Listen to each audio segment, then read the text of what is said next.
মজার কথাটা কি, আচ্ছা আপনাদের আশেপাশের ভেতরে যেটা গরু ছাগল বিক্রি হয় সেটা তো হচ্ছে আপনার সুখবাজারের হাট, না কি বলছেন?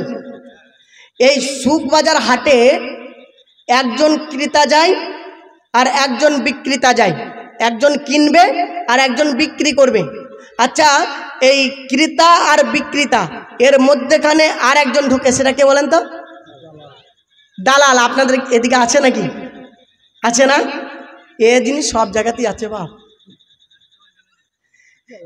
এ জিনিস সব জায়গাতেই আছে। এদিনকে মানে আমাদের ওখানে কাছাকাছি কৈচুরের একটা হাট আছে, তো হাটের ভেতরে দেখছি মানে ঝামেলা চলছে। বলে মানে কি ব্যাপার, হাটের ভেতরে ঝামেলা কেন চলছে? তা বলছে ভাই একটা ওই হালুয়ান মানে পাটি ছাগল দেখিয়ে মানে খাসি বলে দিয়ে দিয়েছে। তো যেটা বলছিলাম ভাই, যে একজন হচ্ছে ক্রেতা আর একজন হচ্ছে বিক্রেতা, এরই মধ্যেখানে যে থাকে সে থাকে একজন কি দালাল। তো একজন ব্যক্তি ঘোড়া কিনবে, ঘোড়া, তো সে কি করেছে, ধরেন তার মেটেকুনা বাড়ি, সে যাবে আপনার সুখবাজারে ঘোড়াটাকে ক্রয় করতে গিয়েছে। যাওয়ার পরে তিনি কিনবো বলে হাটে ঢুকেছেন কেবলমাত্র, আর দালাল তার কাছে গিয়ে হাজির। বলে ভাই আপনি কি করবেন? বলে আমি একটা ঘোড়া কিনবো। তা বলে ভাই আপনাকে আমি একটা ভালো ঘোড়া কিনে দেবো, 200 টাকা দাম পড়বে। তো একটা শর্ত হচ্ছে মানে 10 টাকা আমাকে দালালি লাগবে। তো ওই ব্যক্তি বলছে ভাই আমি অনেকবার ঘোড়া কিনেছি, ঠকে গেছি, আজ আর আমি মানে দালাল ধরে কিনবো না, আমি নিজেই কিনবো। বলে বেশ ঠিক আছে। এ গেল কার কাছে? বিক্রেতার কাছে, যে বিক্রি করবে। বলে ভাই আপনার ঘোড়াটা বিক্রি করবেন তো? বলে হ্যাঁ বিক্রি করব। বলে আপনার ঘোড়াটা আমি ভালো দাম দিয়ে বিক্রি করে দেবো, তবে শর্ত হচ্ছে একটা, সেটা কি, মানে আমাকে 10 টাকা দালালি লাগবে। বিক্রেতা বলে ভাই আমি অনেকবার মানে বিক্রয় করে দালাল ধরে আমি ঠকে গেছি, আজ আর আমি দালাল ধরবো না, আমি নিজে নিজেই বিক্রি করব। তাহলে ক্রেতা যে কিনবে তার কাছেও ডাল গড়ল না, যে বিক্রি করবে দালালের তার কাছেও ডাল গড়ল না। দিয়ে দেখবেন আপনাদের ওই সুখবাজারে একটা বড় গাছ আছে না মাঠের মধ্যেখানে, ওইখানে গিয়েছে চুপচাপ বসেছে। এইদিকে ক্রেতা আর বিক্রেতা দুইজনা ঢুকেছে, কথোপকথন শুরু হয়েছে। ভাই কত দাম নেবে? বলে 200 টাকা। বলে যে না আপনি 150 টাকা নেন। বলে না আপনি 180 টাকা দেন।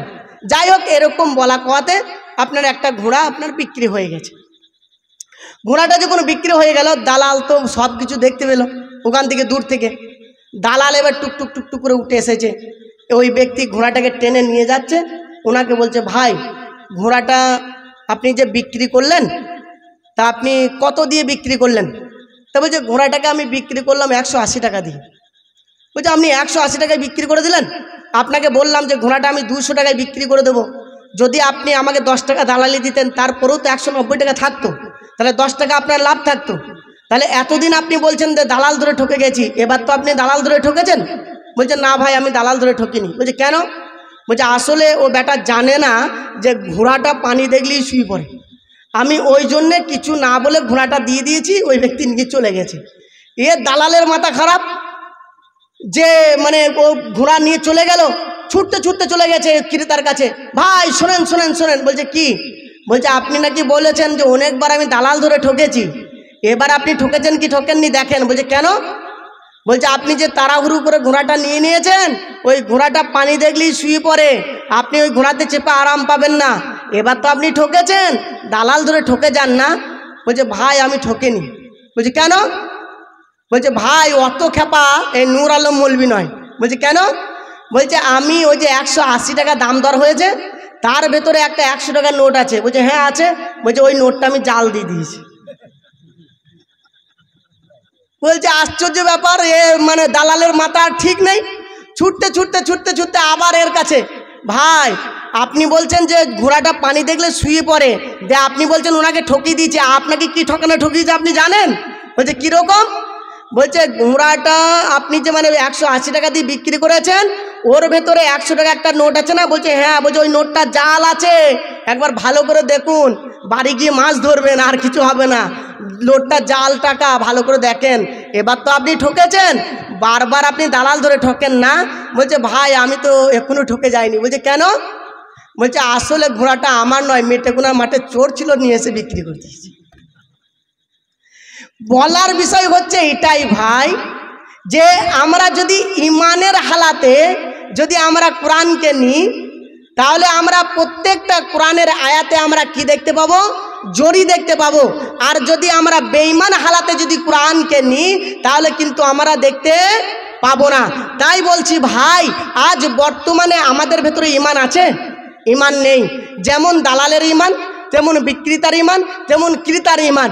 ঠিক অনুরূপভাবে আজ আমাদের ভেতরে ইমান নেই, ইমান আজ আমাদের ভেতরে ফাঁপড়া হয়ে গেছে, যার কারণে আজ মুসলমান মানে লাঞ্ছিত, পদদলিত। আপনার মুসলমানের উপরে এত অত্যাচার শুধু একটাই কারণ, সেটা হচ্ছে এদের ভেতরে ইমান নেই।